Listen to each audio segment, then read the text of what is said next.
itu jujur, adil, harus kita bisa memberikan keadilan. Itulah hakim, harus dia bisa memberikan keadilan. Dan keadilan itu merupakan puncak, ya, itu merupakan puncak.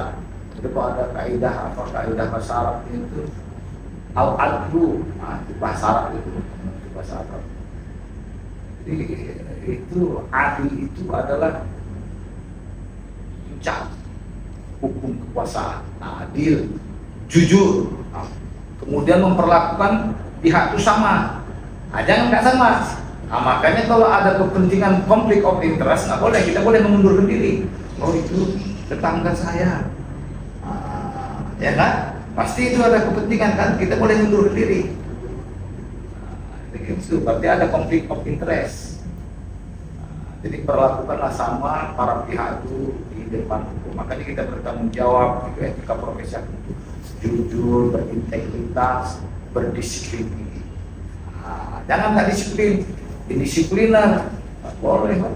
Masa hakim nggak disiplin, ya. Ada lagi? Tadi kan ngomong integritas Pak, itu terkait integritas, mungkin nilai-nilai apa yang harus dijaga Pak sebagai seorang hakim? Ya, jadi integritas itu kan itu tadi, memperlakukan pihak sama di hadapan hukum, tidak membeda-bedakan suku, ya kan? Jadi kalau dia itu sama itu, tidak kalau difabel dia jangan ada apanya harus, jangan kita ini, kemudian jangan terima gratifikasi, kan gitu. Pak ini ada saya ini Pak, banget Pak, ya kan? Pak ini parsel Pak, katanya kan? Oh, gaji hakim dulu besar loh. Uang transportnya ada, perumahan sudah ada, ya kan? Pak ini Pak, saya kasih Pak. Kasih berapa lah ya? Iya. Jadi apa namanya? Jangan sampai itu mempengaruhi keputusan kita, ya kan? Nanti pertanggungjawabannya kita kan di ira-ira tuh berdasarkan ketuhanan yang maha besar. Kan itu ira-ira itu.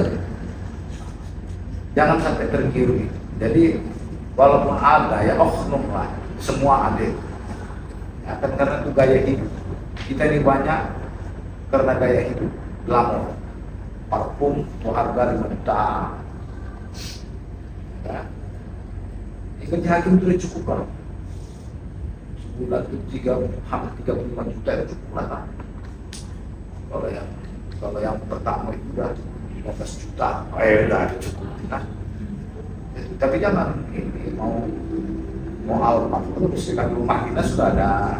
Kalau belum ada rumah apa, ya rumah dinas dibayai negara, transport dikasih, transport apa loh? Integritas ya, integritas itu jujur, bertanggung jawab, tidak menerima gratifikasi, apalagi suap. Ada lagi?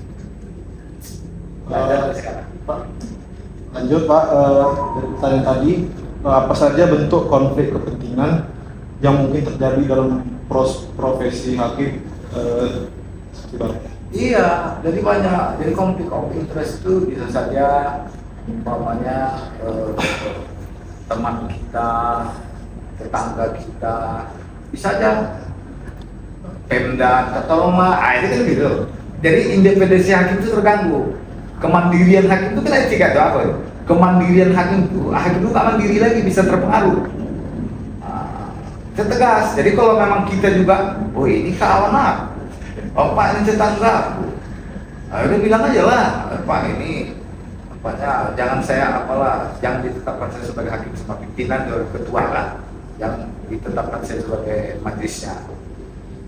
Itu nggak enak, itu teman saya, kan gitu. Jadi perlakukan sama.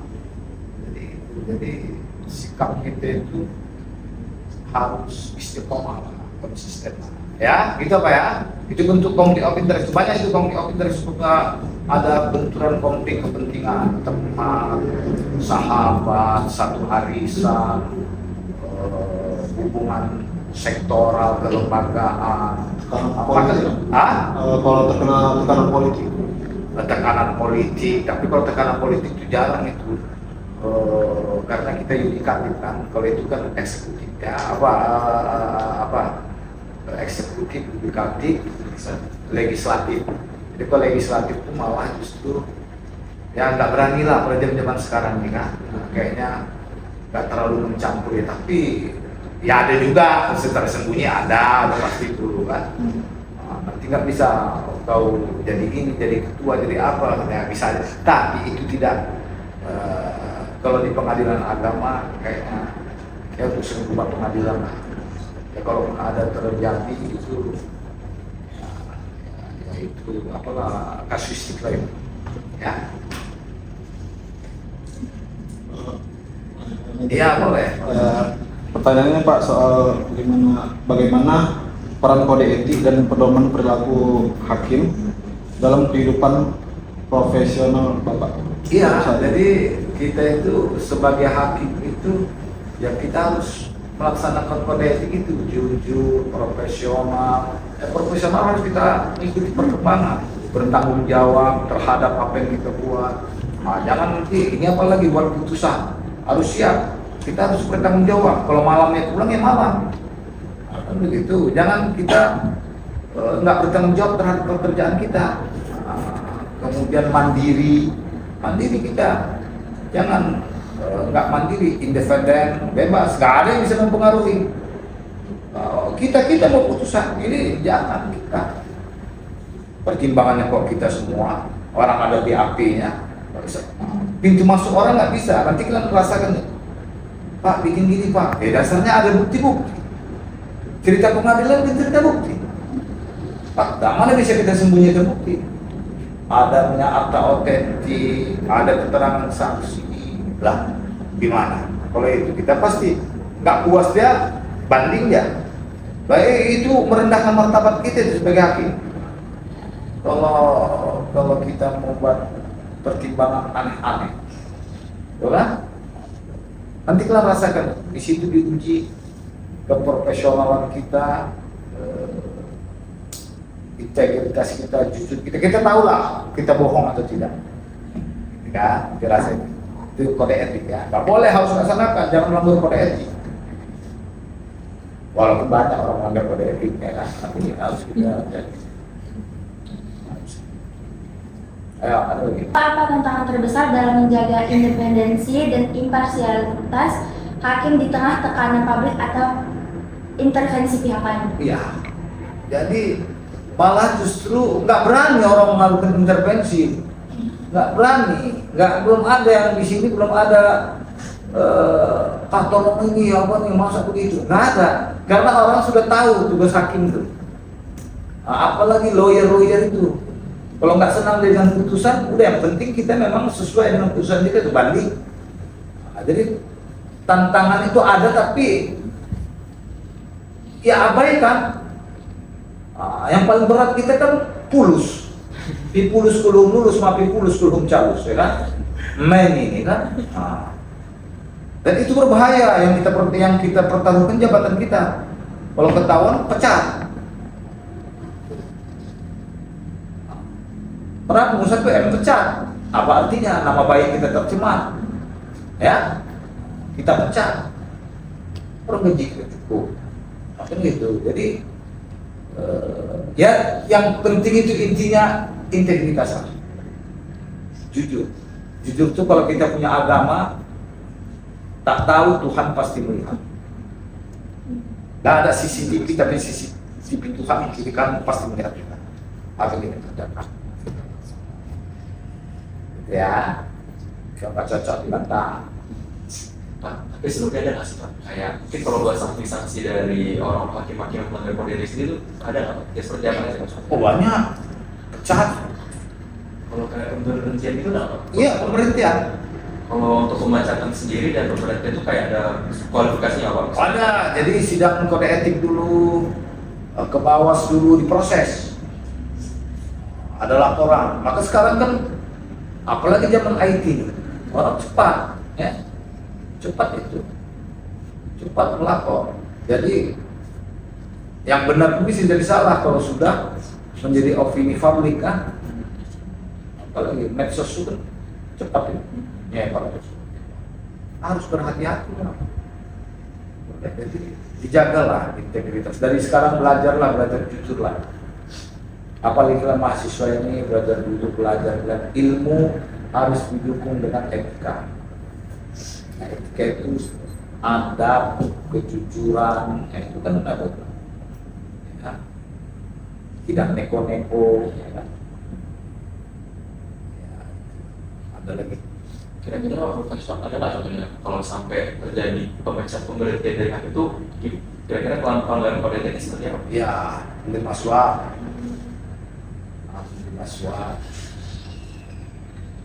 apalagi ya menerima suap. Yang banyak itulah menerima suap, kalau ketahuan habis. Itu paling berat. Apa yang berat? Kalau untuk pembukuan seperti apa contoh pelanggaran kode etik? Untuk pembukaan Misalkan ada kayak kalau misalnya dia melakukan pelanggaran tapi hanya diberhentikan untuk sementara itu seperti apa? oh ya, teguran. Umpamanya dia selingkuh, tapi nggak ketahuan, itu aja, sekedar apa, tapi terjadi pertanyaan itu cek dulu selingkuh sampai kemana sejauh mana, ya. Kemudian bertemu dengan pihak-pihak, keberatan pihak yang lain, itu kan, tapi tidak ada tanda-tanda apa, hanya ini kan, ada laporan tidak imparsial, seolah-olah memihak. Nah, itu teguran-teguran tuh, Bawas tetap memantau itu. Bawas tetap memantau, tetap ada pengawasan internal, pengawasan eksternal. Nah, jadi tetap pimpinan tetap mengingatkan, ada laporan, oh ini gimana, apa bisa begini. Di tindakannya itu setiap kita kan diawasi terus, iya kan? Iya. Diawasi terus, hakim itu diawasi terus. Diawasi terus. Jadi bisa-bisa HP kita pun disadap. Sembarangan, jangan cerita-cerita macam-macam. Nah, jadi kalau kalian siap seperti itu, siap jadi hakim. Kalau enggak, apa telat? Ini dibuntuti terus perasaan kita itu kan. Kalau enggak kita berlaku jujur kan kita enggak nyaman. Hah? Naik kendaraan kita nggak nyaman, naik apa kita nggak nyaman, nggak nyaman. Apalagi kita orang beragama, nggak nyaman. Ada saja sesuatu kita yang memang apa, diawasi lagi kita kan. Ada lagi orang benci lihat kita, ada lagi, ya itu no problem lah bukan. Tapi berat kalau kita itu nggak jujur. Jadi apa namanya, pikiran positif itu melahirkan energi positif. Jadi jangan negatif, kita akan ini bertentangan dengan hati nurani kita, itu bisa itu nggak nyaman, banyak penyakit itu. Oh, pikirin ini ya apa, makanya happy aja, ya happy aja. Banyak perkara saya tenang aja, ketawa nyanyi saya lagi kan. Jadi jangan tertekan gitu. Kalau kita sudah pikiran kita seperti ini, dasar hukumnya seperti ini, kita harus nggak karena pihak. Kalau pihak kita kan balik-balik pikiran kita, gitu ya. Kalau jadi hakim harus berkenan apa? Namanya siapa? Pihak marga? Enggak. Saya kan saya Syedira. Statusnya. Jadi kalau dulu belum ada opsi karena belum satu atap. Kami masih di bawah Kementerian Agama. Itu dulu. Ini kan tahun berapa itu? Yang mulai satu atap dengan Mahkamah Agung. Di situ nanti tes hakimnya kan apa? Nanti baru ada pilihan baru kemana? Saya ke Pengadilan Agama aja. Saya ke Pengadilan Negeri. Saya ke Tata Usaha Negara. Gitu ya. Jadi saya itu wakil hakim pertama itu penempatan di Batang, kemudian saya pindah ke Stabat, Medan, kemudian pindah ke Pakam, pindah ke Siantar Wakil, menjadi ketua, kemudian terakhir pindah ke Madi. Kita doakan lah mudah-mudahan. Ini sudah keluar TPN, saya balik lagi ke Medan. Jadi ke Medan, tugas di Medan. Ada 6 tahun di sini. Ya, itulah. Kemana aja kita ya dicampakkan harus ikhlas. Gitu. Ada lagi? Pensumnya mungkin Bapak kalau dari hakim itu berapa, dari tahun berapa Pak? Dari tahun 2016. Ya 2016. Tapi pegawai saya dulu sebelum jadi hakim itu panitera muda hukum, panitera muda banding di Pengadilan Tinggi Agama. Saya dari pegawai jadi hakimnya, bukan ujuk-ujuk non pegawai. Saya dari pegawai, dulu ada pegawai boleh tes hakim. Jadi dari pegawai dulu saya. Jadi sekarang kan enggak. Ini kalau ada lagi penerimaan, lihat dulu bisa ya. Harus punya cita-cita jadi hakim. Jadi itu cita-cita itu setinggi setinggi bintang di langit ya. Gitu ya. Menurut Bapak, sejauh mana tanggung jawab sosial seorang hakim dalam membangun kepercayaan masyarakat terhadap lembaga peradilan? Iya, jadi kita harus memberikan pelayanan terbaik kepada masyarakat pencari keadilan. Layani mereka secara prosedural, ya kan? Jadi perlakukan mereka secara adil, perlakukan mereka secara tidak memihak. Jadi kemudian kita juga sebagai seorang hakim tetap bergaul, tapi ada batas-batas tertentu. Ya kan? Kita tidak boleh bertemu dengan para pihak, kan begitu. Tidak boleh kita mengomentari keputusan orang. Jadi hakim itu tidak sebebas-bebasnya. Jadi tidak juga eksklusif, tidak, tapi menjagalah. Tetap dia kan makhluk sosial juga, kan? Tetap menjaga hubungan sosial, tapi sepanjang menyangkut perkara itu tidak pula harus dijaga. Ya, itu maksud tadi kan. Jadi tidak pula tertutup hakim itu. Tapi juga harus dijaga, apalagi hakim agama, hakim di mata hukum, ulama di mata masyarakat. Gitu kira-kira ya. Boleh Pak, pertanyaan selanjutnya mungkin kita ada menyinggung sedikit tentang pelanggaran kode etik hakim. Nah, kalau untuk di pengadilan agama sendiri ada nggak sih Pak kayak pengawasan internal, terus mekanisme pelaporan pelanggaran kode etik?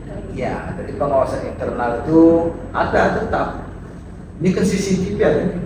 Nanti kalau ada yang jumpa ketemu nggak boleh itu ketemu ini. Nanti Pak Ketua panggil itu pengawasan internal. Nah, kita ya. Kalau ada pengaduan diproses. Kalau apalagi sampai ke bawah, sampai ke PDA ya, di dalam tetap dipanggil sama pimpinan. Kenapa tadi kok bisa begini, kok bisa seperti ini. Jadi pengawasan internal, eksternal itu ada. Kan diumumkan setiap kali sidang itu. Kalau ada yang merasa ini ada yang minta ini cepat lapor, ini nomor haknya. Ada yang minta itu Pak, daftar perkara sekian, dari mulai sana itu terpantau semua CCTV. Kalau ada yang melapor saja kami diminta uang Pak, kan gitu. Ada yang bawa oleh-oleh ini, terpantau, panggil. Itu apa? Gak berani itu, pasti ketahuan. Nah, itu PTSP, pelayanan satu pintu terpadu dari satu atap ini bawah itu keluar perkara. Dan sekarang bayarnya pun ke bank. Nanti putus, kasih lagi, kalau ada lebihnya pulangkan uangnya. Nggak boleh ketahuan itu. Kalau uang itu tetap mengendap di situ, itu paling lama 6 bulan. 6 bulan nggak ada yang ambil, di setor ke kas negara, PNBP, penerimaan negara bukan pajak. Diperiksa nanti ada uang di situ, Pak ini marah, akan dipertanggungjawabkan. Nggak boleh. Jadi terpantau terus. Jadi nanti boleh kalau ada yang berperkara itu minta lebih, kita nggak tahu kalau lawyer kalau pakai pengacara dia kan, itu antara mereka. Tapi kalau di sini berapa dia perkara itu dipakai, kalau lebih nanti waktu putus pulangkan. Itu ada datanya, masuk ke rekening dia, itulah apa sekarang kan, apalagi ekspor ya.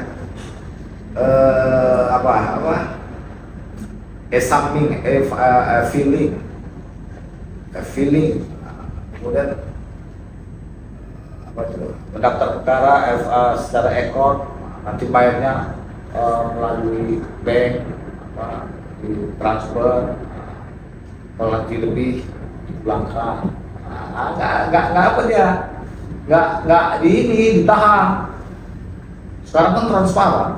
Kalau keuangan tuh nggak bisa di ini, kena itu, diperiksa terus itu. Lagi Berarti Pak, PTA, Mahkamah Agung, pengawasnya itu Bawas, benar kan? Badan pengawasan. Kalau kode etik itu bisa KY, komisi judisial, banyak yang mengawasi hakim. Baik Pak, pertanyaan selanjutnya, menurut Bapak, apa tantangan terbesar dalam menggunakan etika profesi di lingkungan kehakiman pada saat ini? Apa? Apa tantangan terbesar dalam menegakkan etika profesi di lingkungan kehakiman pada saat ini? Ya tantangan terbesar, ya apa ya? Tantangan terbesar ya mengimplementasikan itulah kode etik itu, mempertahankan sikap jujur, profesional, berintegritas, ya itu. Ya tantangan besarnya itu banyak yang mengganggu ini. Ya itu kalau tantangan besar ada intervensi, ada sogok menyogok, itu kan. Ada kalau ancaman nggak ada, siapa mau ngancam? Ada juga yang ngancam-ngancam dulu kan. Ada yang kejadian itu kan. Itu kita sampai sekarang nggak tahu apakah itu ada kaitan dengan perkara tidak, kita nggak tahu. Tapi itu sebuah risiko dan kita harus siap menghadapi tantangan itu. Ya, tantangan terberat yang mempraktekkan apa kode etik itu, jujur, profesional, disiplin, bertanggung jawab, berlaku adil. Besar tantangannya itu ya, tantangannya terhadap ini para pencari keadilan itu. Tapi kan itu kalau kita bersikap adil dan memperlakukan mereka kan aman semua, ya kan? Pasti ada tantangan. Jadi tantangan yang terberat itu ya, ya itu tadi lah. Kalau yang mau ini tadi apa? Uang sama ini, ya intervensi tadi, tapi nggak berani lah. Kalau sekarang nggak kayaknya nggak ini lagi, mengerti loh. Ya, udah sekarang di zaman sekarang ini, zaman era keterbukaan sekarang, zaman IT kayaknya nggak ada. Kalaupun ada anak pejabat nggak berani tuh. Walaupun ada polisi, ada TNI, nggak, artinya mereka menghormati kita lah. Malah justru lebih sopan mereka. TNI dia hormat, disiplin, Polri. Kalau masuk ke ruang sidang terus mereka lebih paham hukum, yang paham hukum lah. Yang kebanyakan masyarakat yang kurang paham hukum, ya kan. Seperti pejabat-pejabat itu kalau di sini ikuti apa sidang perceraian, hormat, tetap mereka patuh. Jadi apa tantangan terbesar? Orang yang nggak ngerti hukum lah tantangan terbesar ya. Bisa ini kita yang nggak paham ya. Jadi sekarang ini nggak begitu ini. Kalau kita tidak betul-betul bersikap adil, masyarakat sudah mengerti hukum. Kayaknya nggak ada yang ini, nggak yang berarti lah. Asalkan kita benar-benar. Nah, Ini Pak, selanjutnya itu Bapak bisa kasih pesan atau nasihat untuk mahasiswa hukum yang mungkin ingin memulai karirnya sebagai hakim ke depannya Pak? iya, makanya kepada saudara-saudara, belajarlah dengan tekun, terutama belajar tentang perkembangan yang ada sekarang. Ya, belajar tentang perdata, jangan perdata hukum, perdata agama, dikaji itu semua. perkembangan kaidah-kaidah hukum. Itu banyak jurisprudensi itu kaji itu. Jangan kalian lihat perkembangan hukum itu. Kalau perlu putusan-putusan pun ada sekarang direktori Mahkamah Agung buka itu apa perkembangan hukum sekarang. Nanti kalau di pidana itu kan kuhapnya ada yang terbaru nantinya kan. Jadi itu baca setiap perkembangan hukum itu baca. Banyak itu perkembangan hukum terbaru sekarang. Jadi banyak membaca. Jangan tenang-tenang seperti ini. Besok bisa berubah, atau sekarang bisa berubah sekarang. Jadi terus belajar dengan sungguh-sungguh, asah pikiran, kemudian coba ini keberanian, ilmu, beranian, jujur, belajar sekarang. Ilmu, pengetahuan dan teknologi, apalagi zaman sekarang zaman IT, belajar terus bijaksana. Kalau nggak kita ketinggalan kita. Apa IT apa? Intelligence, artificial intelligence kan. Jadi semuanya sudah itu menggantikan sudah semua apa kita sudah ada semua di situ. Jadi kalian betul-betul dari ikuti perkembangan hukum. Jadi jangan hanya pasal-pasal yang telah pelajari, tapi perkembangan hukum sekarang. Dinamis sekali ini perkembangan perubahan sosial.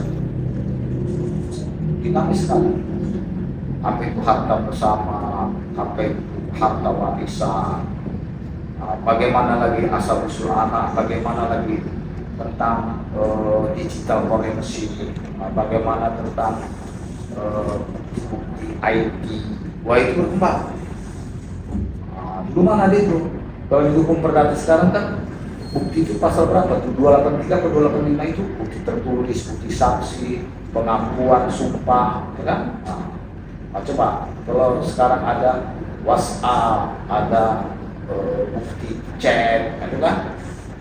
Itu bukti-bukti yang harus diuji dengan digital forensik. Nanti bagaimana menurut undang-undang ITE terbaru. Itu setiap peraturan-peraturan terbaru keluar kalian baca. Yang lebih penting lagi bagi kalian ada perma-perma keluaran baru Mahkamah Agung pelajari. Itu kan lengkap situ. Ini ada terbaru. Wah, itu hebat kan. Bisa kalian mengalahi lawyer-lawyer yang ada sekarang. Walaupun kalian belum menjadi seorang pihak atau penegak hukum, tapi kalian sudah belajar semua, sudah bermuka. Wah, itu hebat. Semangat tuh, belajar itu. Yang kalian ini aja. Orang-orang yang mau terpandang itu kan lagi membaca, membaca tanda-tanda zaman, ya kan? Ini zaman semakin maju. Kalau berkenaan dengan hukum, jadi banyak hukum peradilan agama, peradilan negeri, tata usaha negara. Nah, jadi itu. Jadi jangan hukum acara, hukum materialnya, hukum formilnya, hukum materialnya. Kemudian putusan-putusan hakim itu pelajari. Oh, ini apa rasio desidendinya? Apa rasio legisnya? Oh, rasio legisnya ini pertimbangan hukumnya ini. Tapi apa rasio desidendinya? Pertimbangan hakim itu mengkaji fakta itu apa? Bagaimana? Kenapa peristiwanya? Sehingga tahu alur berpikir itu. Wah, mulai ini berkembang nih. Jangan terpaku kepada pasal. Jangan terpaku pada pasal 35 kalau harta bersama bagi 2 97. Tapi kalau ada di situ pula harta ini dikelola berkembang istri pertama ikut berkontribusi penuh, bagaimana dari segi keadilan? Pantas atau enggak? Terpelajari itu apa itu adil, apa itu manfaat, apa itu kepastian. Itu apa itu teori hukum secara filsafat, apa teori hukum secara sosiologis. Itu pelajari. Jadi tetap semangat, tetap berani mengutarakan pendapat hukum. Biar kita bertengkar. Kata Rocky Gerung, pikiran itu harus dipertengkarkan. Berkembang.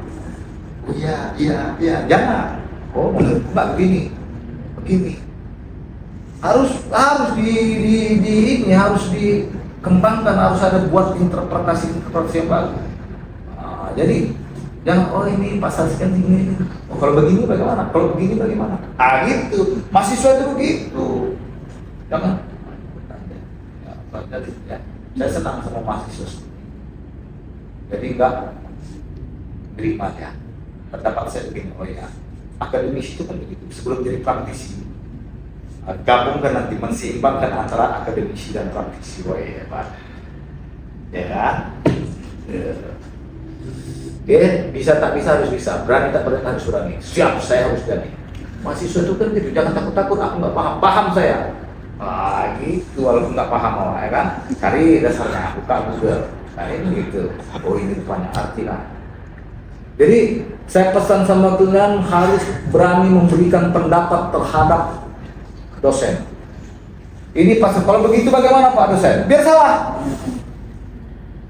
Oh menurut saya bukan begini. Ada uji pemikiran kita. Walaupun sampai rumah bodoh juga. Besok pulang lagi. Iya kan? Ya pikiran itu kan bisa berubah per detik per menit bisa berubah. Pertimbangan hakim itu hari ini bisa beda dengan besok. Fakta sedang. Oh iya. Nggak mau pertahankan. Oh dulu begitu saya bilang, tapi dalam pikiran seperti ini, berdasarkan ruang lingkup, berdasarkan keadaan, kondisi, status sosial, apa lagi yang bilang kan? Berdasarkan geografis di Batam ini, kenapa intelektualnya gitu? Ini enggak ya pasal sekian, pasal sekian, enggak. Menurut saya adat ini bersifat patrilineal, matrilineal, tapi tergabung ada bilateral. Bagian laki-laki itu satu memang itu secara konsepnya seperti, tapi implementasinya bisa berbeda.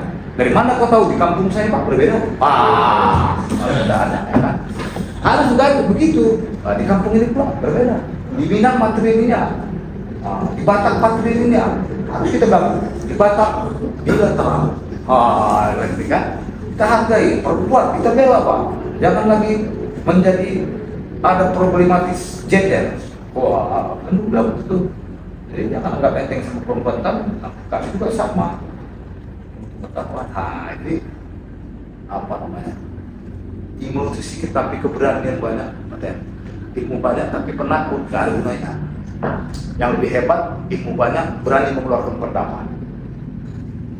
Mahasiswa kalau gini aja, ya nggak ada gunanya itu. Pikiran saya begini Pak dosen. Tidak boleh disalahkan, namanya akademis. Seorang pikiran akademis, ya kan berkembang.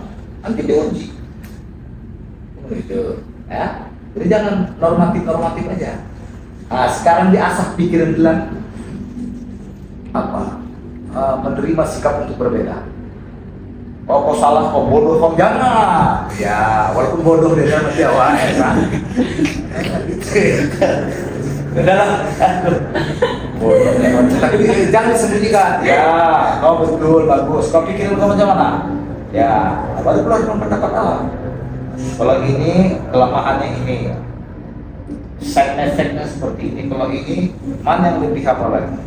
Mana yang lebih sedikit implikasi negatifnya? Itu. Walaupun awak yang menyambung ya kan? Untuk menjaga keseimbangan. Menjaga keseimbangan. Ya pendapat yang bagus, tapi yang lebih bagus sedikit menjaga keseimbangan. Itu pendapat kita ya. Jangan bilang walaupun selamat siaran. Beda cara. Jangan bilang gitu, sakit hatinya. Kita hargai pendapat orang. Wah, kalau kalian sudah dihargai pendapat kalian, berani kalian mengeluarkan pendapat. Itu dosen yang bagus. Silakan, bagus, semua bagus. Keluarkan, kau cakap, asal mau cakap aja. Dulu saya begitu. Coba jadi lurah, jadi cakap ngomong, mewakili ini. Assalamualaikum warahmatullahi wabarakatuh. Bapak, ibu, saudara-saudara. Ini kita berkumpul di sini. Demikian, assalamualaikum warahmatullahi wabarakatuh. Yang penting cakap. Apa yang kita di rumah itu ya tengah malam. Tapi akhirnya kita berani. Besok hadir lagi suruh orang. Bisa betul? Bisa. Apa juga? Assalamualaikum. Biar aja ketawa ya orang. Makanya ada prinsip bisa tak bisa harus bisa. Mampu tak mampu harus mampu. Kau jadi apa kok ya? Jadi nanti kau buka acaranya. Buka apa itu Pak? Siap. Cakap aja, tapi pede, jangan merasa gugup, pede aja. Biarkan orang berkata apa. Kuping kita dua nggak usah ditengah-tengahkan. Anjing menggonggong, kapilah cuek-cuek aja, ya kan? Nah, itu mentalitas. Ya, jadi hakim gitu nanti. Itu mental. Kau harus bergaya, harus ambil. Berani berbodoh, mau biarin aja. Jangan satu ya, jangan dengarkan semua percakapan orang. Kuping kita dua. Jangan lihat tatapan mata orang, mata kita dua. Mau semua kita ulaskan di mata orang tuh ini tadi ulas lagi. Jadi pening kita itu otak kita satu. Mau kita ulas semua pandangan orang. Ini bukan ya, speaker semua kita ya. Soalnya speaker. Itu aja kajian awas, itu aja lah. Anjing menggonggong, kapilah cuek-cuek aja. Kalau bilang ini terbaik, lakukan. Ya risiko. Siapa yang mencincang ya, siapa yang berbuat ya. Mana musik? Oh iya, tapi harus. Kalau kita punya prinsip, saya aja kemana-mana ngomong aja, berani aja. Dulu saya begitu, cakap aja. Kalau mau kita terkenal gitu. Ya, apa lagi? Ya, kalau datang, ya, buat kawan dulu. Kau mereka tuh. Saya meminang Pak pada Imal berkah. jadi bukti Pak. Kita kan tinggi dong. Iya. Bisa bawa sini? Bisa. Bisa bawa sini? Bisa. How are you? You know how? Jangan bilang nggak bisa, bisa. Skepet. Ya semangat ya. Jangan. Pokoknya dalam otak kalian itu bisa tak bisa. Jangan dalam otak kan nggak mampu. Nggak boleh. Mampu. Kenapa orang bisa? Aku dulu saya itu mungkin tidak hakim nggak ada apa yang bisa. Nah, gitu. Kenapa orang bisa? Aku nggak bisa. Itu ya. Tanamkan ketekat diri kalian tuh jangan mundur. Kau nampak wajah menjadi orang berhasil. Semua lah nampak juga. Kau agak sedih kan muka kau. Jangan sedih gitu kau. Tetap semangat kau ya. Tetap semangat kau. Jangan lele ya, walaupun awak nggak ganteng, pura-pura ganteng awak, jangan ganteng teman. Apa? Nah, gitu. Walaupun nggak ada juga, apa? Ada tenang. Minum, cabut awak ya kan? Harus gitu ya. Jangan minder, percaya diri. Saya kalau mahasiswa gitu, jangan minder, percaya diri. Apapun tampilan kalian terhebat, masuk aja. Mau orang besar, yang bukan ukuran kita bukan ukuran harta. Aku minder aku enggak maju aja. Cakap aja kita. Jangan dengarkan cakap orang yang negatif.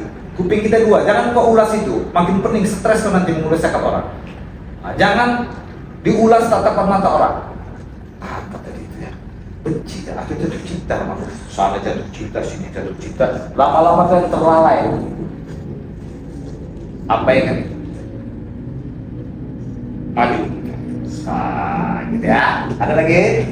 Tetap semangat ya. Baik Pak, sebelum mengakhiri wawancara di hari ini, kami selaku mahasiswa UPB ingin meminta Bapak untuk menyampaikan kata-kata penutup dari Bapak selaku hakim di pengadilan. Bukan kata penutup lagi ini ya. Lagi kata penutup. Assalamualaikum warahmatullahi wabarakatuh. Selamat sore. Kita kepada Tuhan Yang Maha Kuasa. Pada sore hari ini kita bertemu mahasiswa UIB dengan lembaga peradilan agama dalam rangka bertukar pikiran, menambah wawasan. Salawat dan salam tanpa kita persembahkan kepada Nabi kita Muhammad sallallahu alaihi wasallam. Mudah-mudahan telah kita mendapat syafaat dan jauh masalah. Terima kasih kami dari Pengadilan Agama ini terlebih khusus kepada saya, adik-adik punya kegairahan, punya semangat untuk menimba ilmu pengetahuan khususnya mengenai tentang jalannya dunia peradilan. Khusus lagi tentang jabatan hakim sebagai apa itu official juga jabatan terhormat, jabatan mudah-mudahan dalam fakultas hukum ini tetap semangat mengkaji ilmu pengetahuan berkenaan dengan hukum-hukum, tetap belajar dengan sungguh-sungguh, tetap semangat melakukan yang terbaik, punya keberanian mengeluarkan segala ide dan pendapat. Nah, itu yang pertama ya, itu yang harus kita jaga. Jaga kejujuran, profesionalitas, intelektualitas. Jadi kalau kita bahasa agamanya, ilmu ya fa'illahu alladziina aamanu minkum walladziina utul ilma darajat. Allah mengangkat derajat itu dengan ilmu pengetahuan, iman dan ilmu pengetahuan. Jangan tak percaya kepada Allah Tuhan yang Maha Kuasa. Apapun agama kita ada yang di atas, integritas itu ke sana baliknya. Ya, kalau manusia ini bisa kita tipu. Nah ini cakap ngomong aja kita bisa, tapi yang di atas di sini bertentangan dengan hati nurani kita. Nah, jadi kepada adik-adik sekalian pesan saya tetap semangat tiba ilmu pengetahuan dan abaikan ejekan-ejekan negatif. Pilihan melahirkan energi positif. Jadi setiap tatapan mata orang kalian positif padanya, berhusnuzon saja, berbaik sangka aja, enak hidup ini, santai, tenang. Nah, ya kan? Oh, dia kayaknya baik ke sana. Jangan menjadi provokator, ya, nasihat. Tetap jaga semangat kekeluargaan, semangat kebersamaan, semangat selesai bersama. Nah, itu kita selesai nanti ya. Itu pokoknya kompak ya. Pikiran kau apa? Tukar pikiran kita. Tukar pikiran itu nyontek aja dari lulusnya itu, jangan.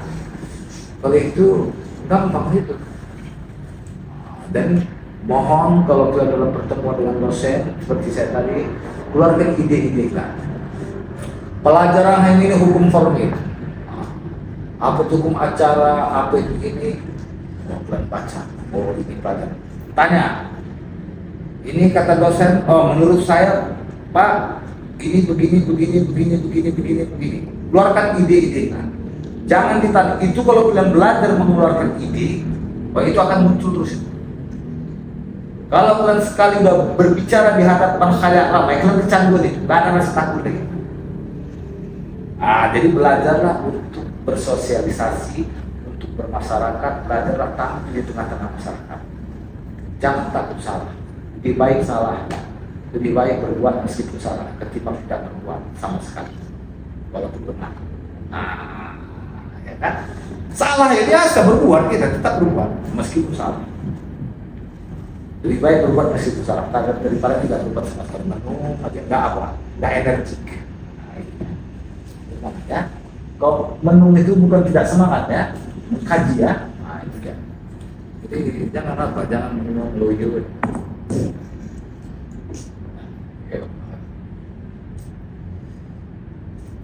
Dilibatkan orang di masyarakat, ikut duduk, kasih ide. Kalau salah, saudara mau angkat tangan aja. Apa saudara siapa? Saya mahasiswa. Apa yang mau saya sampaikan? Ini begini. Makasih Pak. Nah, sekali cakap kalian itu nanti kecanduan itu. Nanti mana ada orang yang bercakap aja. Nah, gitu itu. Nah, ya, gitu ya. Terima kasih. Demikian, saya mohon maaf kalau gaya saya ini memang seperti itu. Gaya saya seperti itu, omongan saya seperti itu, agak kemana-mana. Tapi nggak apa-apa, saya semangat kali dengan kalian. Semangat karena saya pernah jadi mahasiswa dan saya sekarang pun jadi mahasiswa supaya tahu ya, tahap apa ngomong profesor tuh ngomong kan cakap dulu. Udah kata profesor dan baik Pak, makasih. Kemana-mana cakap saya itu, apapun ditanya saya tahu. Pura-pura tahu kalau nggak tahu. Ada yang berpendapat saya, menurut saya, oh ya, ini teori ini, ada teori yang lain. Kok menurut pendapat saya begini. Oh ya, yang penting cakap, dikenal orang kita. Oh iya, itu bapak tukang cakap aja. Kalau nggak cakap aja, bapak ada, nah, gitu aja. Jadi jangan jadi dikenal. Pertama dikenal orang dulu kita. Oh itu. Baru tambah ilmu, dengan dikenal orang kita tergugah kita. Wah, aku dulu orang baca lagu. Baca zaman sekarang itu malas. Main apa aja, TikTok, apa gitu. HP dia bukan untuk ilmu pengetahuan, TikTok, ngechat sama apa calon kawan kawin. Jangan.